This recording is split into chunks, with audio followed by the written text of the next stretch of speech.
Oh my God!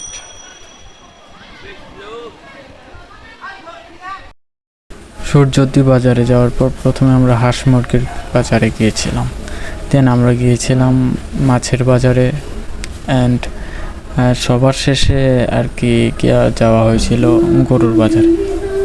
তো basically সেখানে সব কিছু ভালোই ছিল। 3টা জায়গা ছিল যেখানে টিকিট কাটতে হয়, মানে গরুর যে কাজগুলো আছে কেনার বেচার সময় সেই কাজগুলো করতে হয়। তো ভালোই গড়ে উঠছিল, কিন্তু ক্রেতারা খুশি থাকলেও বিক্রেতারা তেমন একটা খুশি ছিল না। এখানে অনেক গরুই উঠেছিল, মানে বিশাল বড় জাতের গরু, ছোট জাতের গরু, দেশি গরু, বিভিন্ন ধরনের গরু। এখন সব কিছু মিলিয়ে আর কি যে পরিমাণ গরু উঠেছে সেই পরিমাণ আর কি ছোট্টটা ভেবেছিলাম একটু তার চাইতে বেশি ভালো লেগেছে, মানে এরকম আর কখনো হয়নি আমার সাথে। আমি অতটা আর কি গরুর বাজারে যাওয়া হয় না, এটা আর কি আপনাদের জন্য ভিডিওটা করেছিলাম যে যদি আপনাদের কিছুটা হলেও ভালো লাগে তো আমার জন্য এটাই অনেক কিছু। তো আপনারাও চাইলে যেতে পারেন, যাবেন ঘুরতে, গেলেই তো বুঝতে পারবেন যে আসলেও কেমন লাগে। সব কিছু মিলিয়ে আর কি ভালো একটা সময় কাটাইছি। গরুগুলো ভালোই ছিল। যাবেন আপনারা।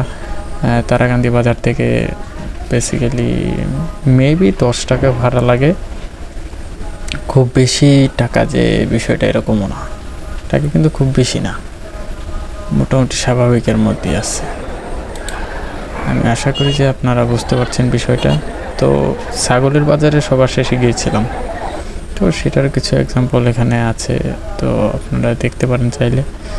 সবাইকে এই বলে শেষ করছি, দেখে আরও কোনো নতুন বাজারে যাওয়া যায় কিনা। থ্যাংক ইউ এভরিওয়ান, আসসালামু আলাইকুম।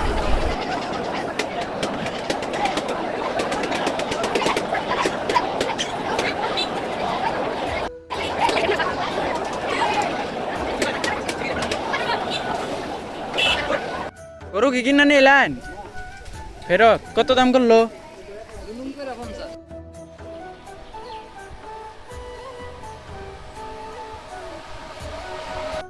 না হতে রে না আর এলেন কত? 1,10,000। তোমার কেমন নেওয়া যায় না বাজারও? ফেরত নিয়ে এলেন নাকি কিনা নিয়ে এলেন? ও